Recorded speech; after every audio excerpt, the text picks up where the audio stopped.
안녕하세요. 저는 전문직 일을 하는 30대 후반의 두 딸의 엄마입니다. 매번 사연을 듣기만 하다가 오늘은 제 이야기를 해볼까 합니다. 저희 친정집은 딸만 둘. 언니는 미국 나가서 지낸 지 10년째 되었고 한국으로 돌아올 생각이 없어서 사실상 외동딸인 상황이었습니다. 언니는 1년에 한 번 왔고 다른 날에는 볼 수도 연락하기도 힘들었어요. 언니는 부모님한테 들어가는 돈이라면 늘 반반하자면서 저에게 고마워했고 어버이날 생신일 때는 저한테 많은 돈을 보태주기도 했습니다. 저희 아이들 생일에도 미국에서 꼭 선물을 사서 보냈고요. 늘 아버지, 어머니 챙기는 동생한테 미안하다는 말을 했습니다. 언니가 한국에 없다 보니 부모님을 챙기는 건 제 몫이었어요. 저 또한 어릴 때부터 부모님의 사랑을 많이 받고 자라서 부모님을 존경하고 사랑했기에 아무런 문제가 되지 않았고 저희 집에 잘 어울리는 남자, 저희 부모님께 아들이 되어줄 수 있는 남자를 원했습니다. 그런 남자가 바로 저희 신랑이었습니다. 저희 신랑은 저희 부모님께 정말 잘했습니다. 사실 처음에는 이 남자와 결혼까지 할 생각이 없었어요. 제가 연봉도 더 높고 나이도 많고 결혼에 대한 생각이 별로 없던 저였는데 이 사건을 이후로 생각이 바뀌고 이 남자를 진지하게 생각해보게 되었어요. 이 사건은 저희 아빠가 지방 출장을 가셨을 때입니다. 아빠가 출장을 가셔서 넘어지셔서 응급실로 실려가셨어요. 간단하지만 발목에 철심을 심는 수술을 해야 하는 상황이라 저희가 가야 했어요. 그때까지만 해도 저랑 엄마는 운전을 못할 때였습니다. 그러다 보니 아빠에게 가고 싶은데 시간은 12시가 넘었고 어떻게 해야 하지? 지방으로 가는 택시를 불러야 하나? 고민할 때 이 사람이 제 이야기를 듣고 바로 저희 집으로 온 겁니다. 덕분에 엄마랑 인사도 하게 되었고 지방으로 내려가서도 아빠를 도와주면서 저희 가족이랑 많이 가까워졌어요. 저희 부모님도 그 당시 저의 남자친구였던 신랑을 참 좋아하셨습니다. 연봉이 저보다 적어도 사람이 착한 게 우선이고 이렇게 우리 가족이랑 잘 어울리고 성실하면 되었지 하면서 저희 둘의 결혼을 밀어붙이셨습니다.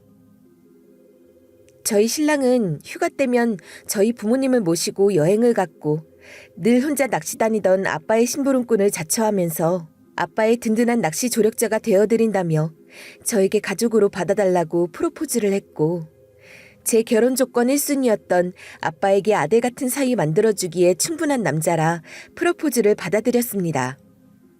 내가 이 집에 아들 같은 사이가 될게. 나 정말 장인 장모님이 좋아. 당신이랑 가족이 되면 좋겠어. 그래서 지금처럼 같이 여행도 다니고 어디 가서도 딸아이의 남자친구가 아니라 우리 사이라고 불렸으면 좋겠어. 이렇게 말하는 신랑의 모습에 솔직히 안 넘어갈 여자가 있을까요? 정말 신랑은 연애할 때 저희 부모님께 잘했습니다. 모든 사람들이 인정할 정도로 말이죠. 2년 동안 연애하면서 한 번도 마찰이 있었던 적이 없었지만 예단 예물을 준비하면서 그런 일이 생기더라고요. 저희 집은 친정아버지가 공무원이셔서 연금이 나왔지만 그 돈으로 생활비를 사용하셨고 평생 모은 돈으로 집을 장만하시고 현금은 따로 들고 계신 게 많지 않았어요. 또한 상견례 때 예단 예물들 간소화하기로 했고요. 저희 두 사람이 모은 돈으로 집에 투자하기도 서울에서 전세금 구하는 게 쉽지 않았고요. 그래서 저희 집에서 예단으로 500만 원을 보냈고 저희 시댁에서는 2천만 원을 주셨습니다. 그렇다고 제가 예물로 다이아 세트 받고 그런 게 아니라 정말 딱 2천 주신 게 다였습니다. 저희 집에서 비록 돈은 500만 원 보냈지만 신랑 어디 가서 기죽지 않게 200만 원짜리 명품 시계는 엄마가 따로 사주셨어요. 하지만 시어머니는 500만 원으로 한복하고 나면 남는 돈도 없겠다면서 저에게 구박을 하시는 겁니다. 솔직히 제가 연봉이 1.5배 더 많이 벌고 결혼의 조건으로 따지면 제가 학벌이나 연봉, 직장의 안정도를 생각하면 훨씬 더 좋았습니다.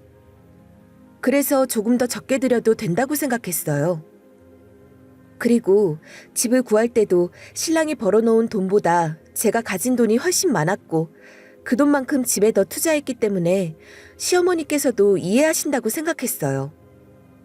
하지만 시어머니는 1,000만 원 이상 주길 원하시더라고요.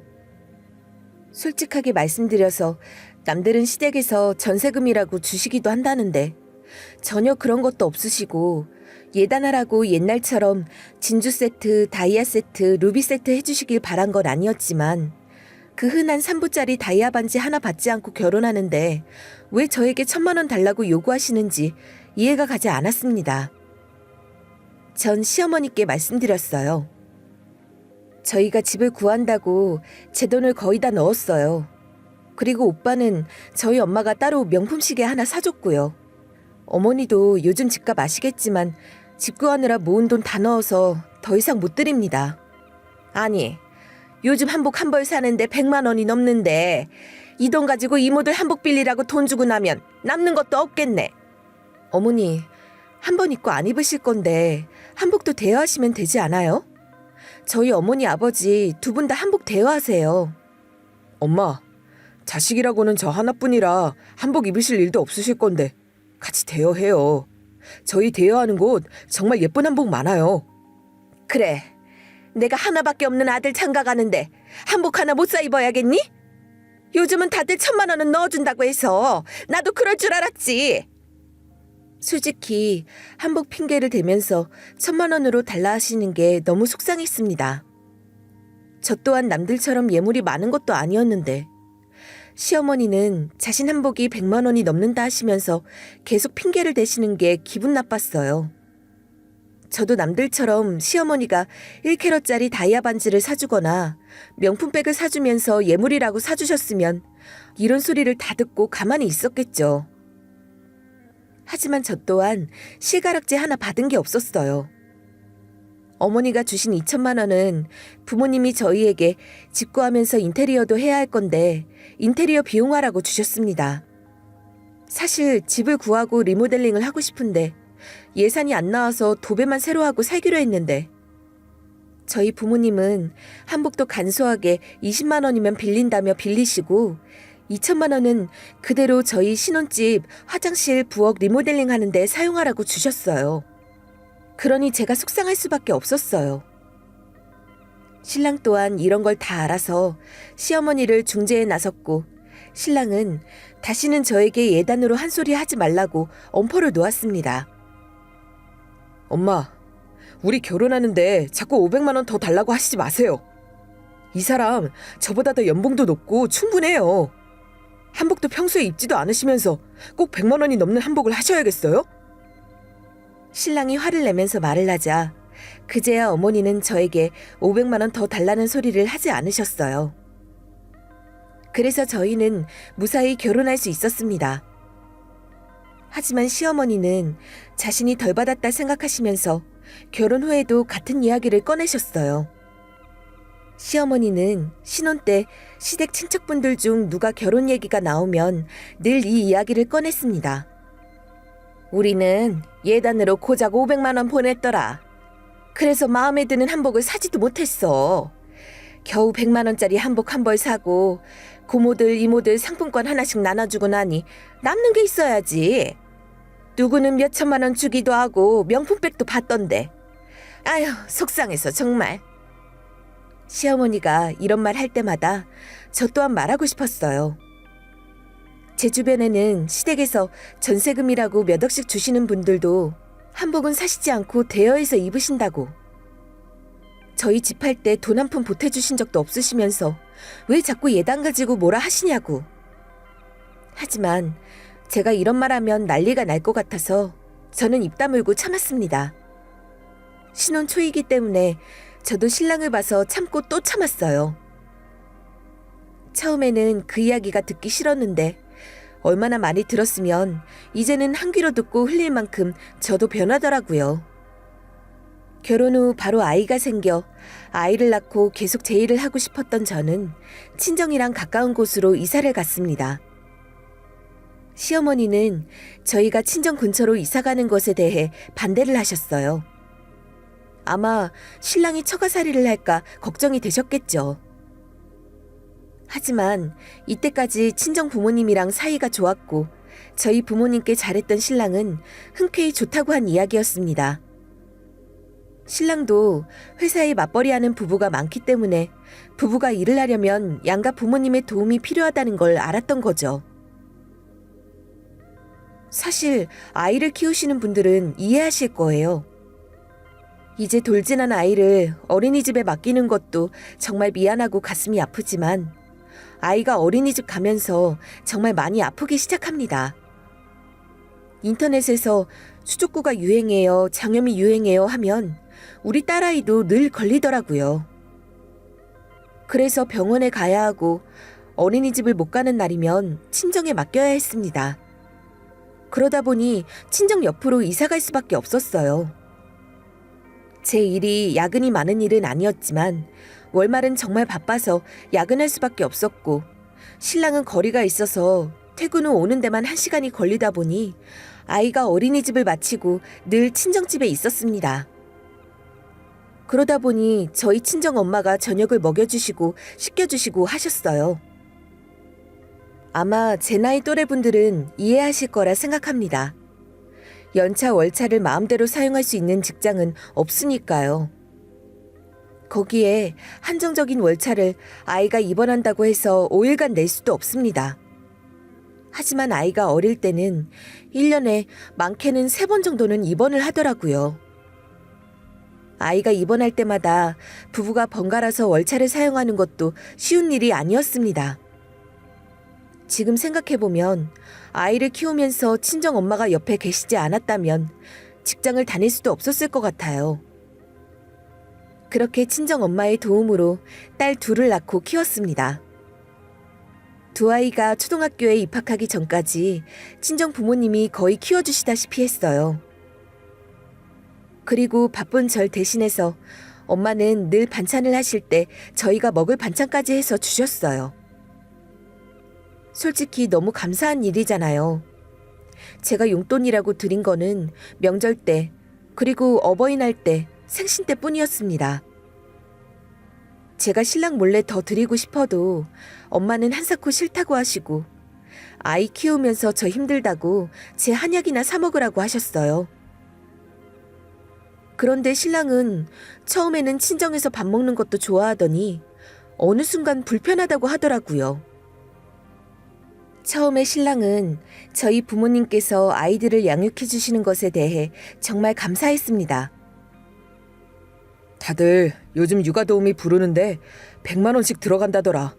거기에 알게 모르게 아이에게 TV만 보여주고 과자도 막 주고 한다던데. 우리는 장인 장모님 덕분에 아이들을 키울 수 있어서 정말 다행이야.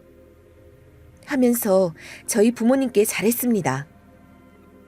하지만 1년, 2년이 지나가고 4년 정도 지나가니 아이가 늘 친정집에 있는 것도 제가 늦을 때마다 친정집에서 아이를 데려가는 신랑도 귀찮아하는 게 눈에 보이더라고요. 당신이 조금 일찍 와서 아이들 데리고 오면 안 돼? 나도 우리 집에서 편하게 쉬고 싶어. 밥 먹고 치우고 오면 9시가 넘고 밥만 먹고 일어나면 눈치 보이잖아. 나는 집에 있을게. 당신이 갔다 와.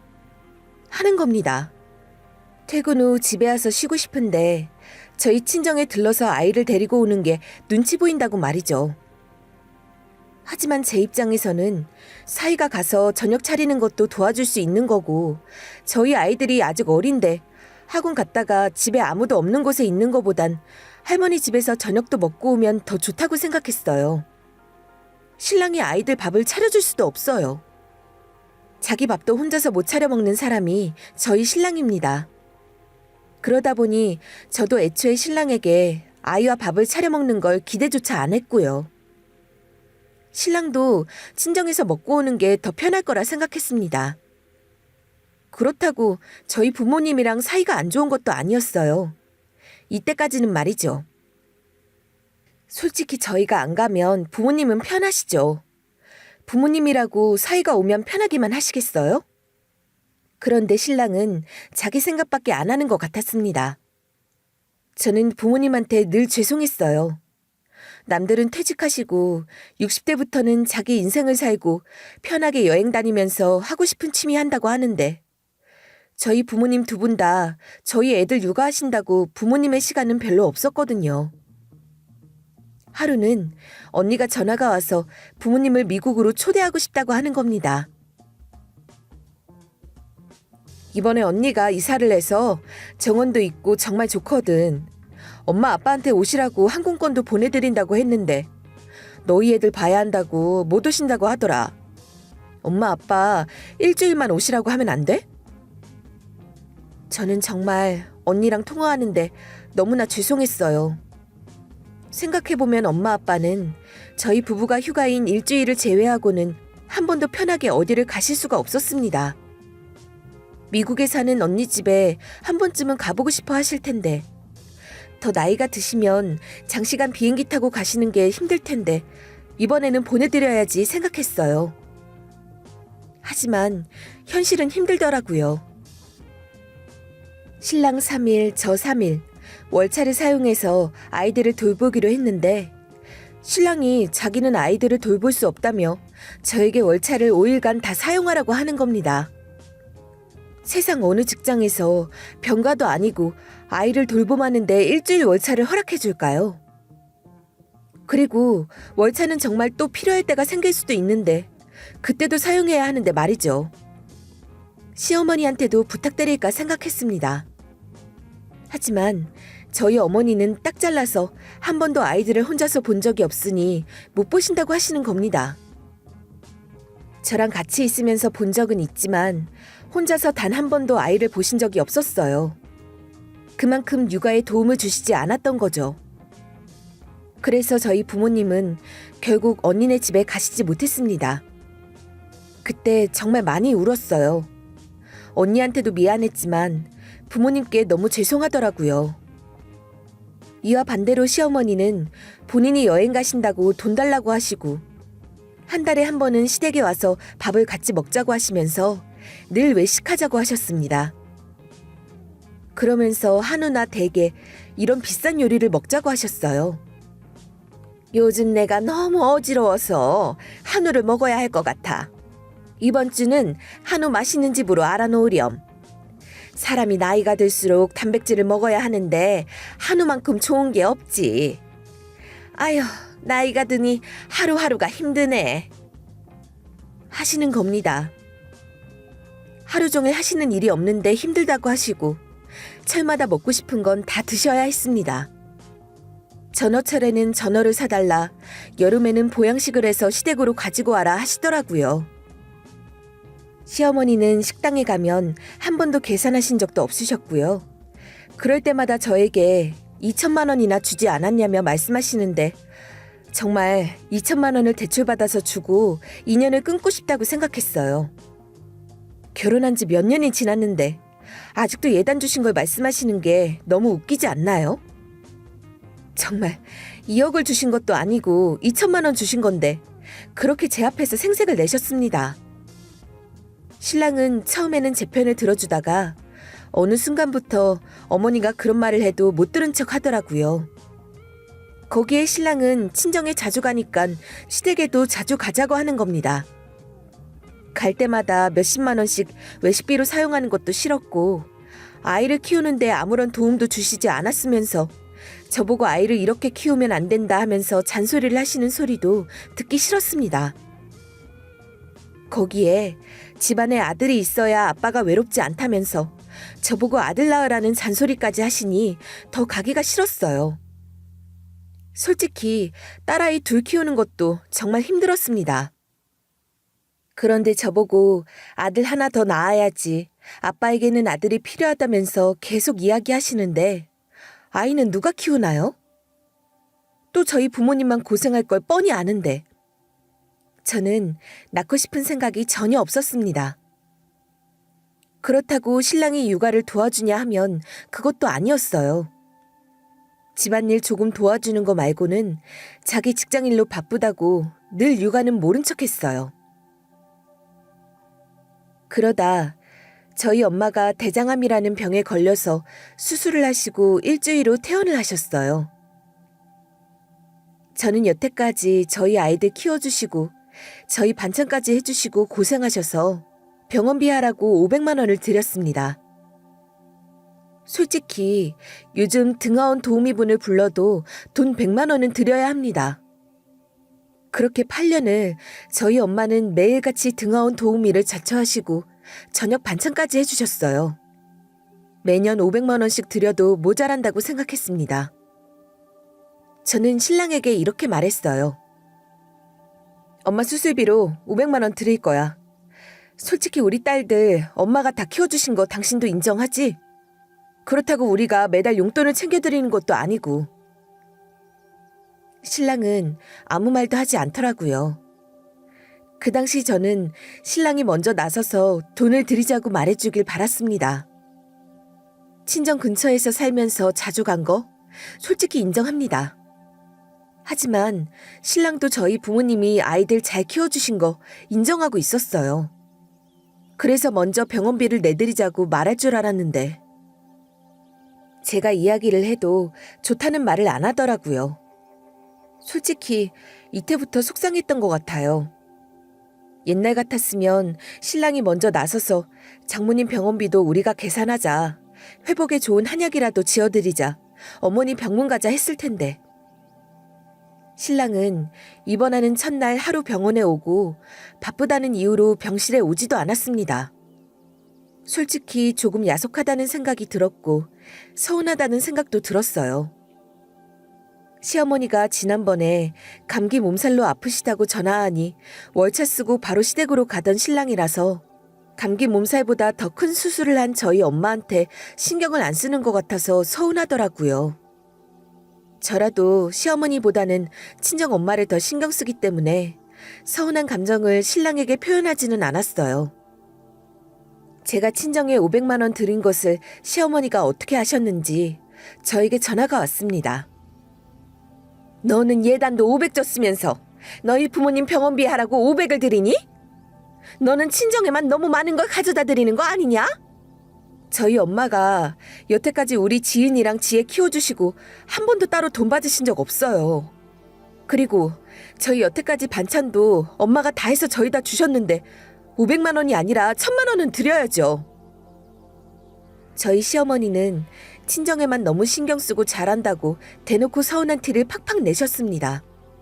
급기야 저녁에 저희 집으로 오셨더라고요. 여기 500만 원. 네가 예단으로 가지고 온 돈이다. 이거 받고 친정이랑 거리를 좀 두고 지냈으면 좋겠다. 앞으로 친정에 돈 쓰지 않고 이제 애들도 컸으니 꼭 친정집에 가서 있어야 할 이유가 없잖아. 친정이랑 거리를 좀 두렴. 어머니는 오셔서 정말 본인 할 말만 하고 돌아가셨어요. 한참을 말씀하시더니 앞으로 친정에 돈 쓰지 말라는 말을 수십 번 강조하듯 하셨죠. 그리고 친정에 너무 자주 가지 말라는 말도 빼놓지 않으셨어요.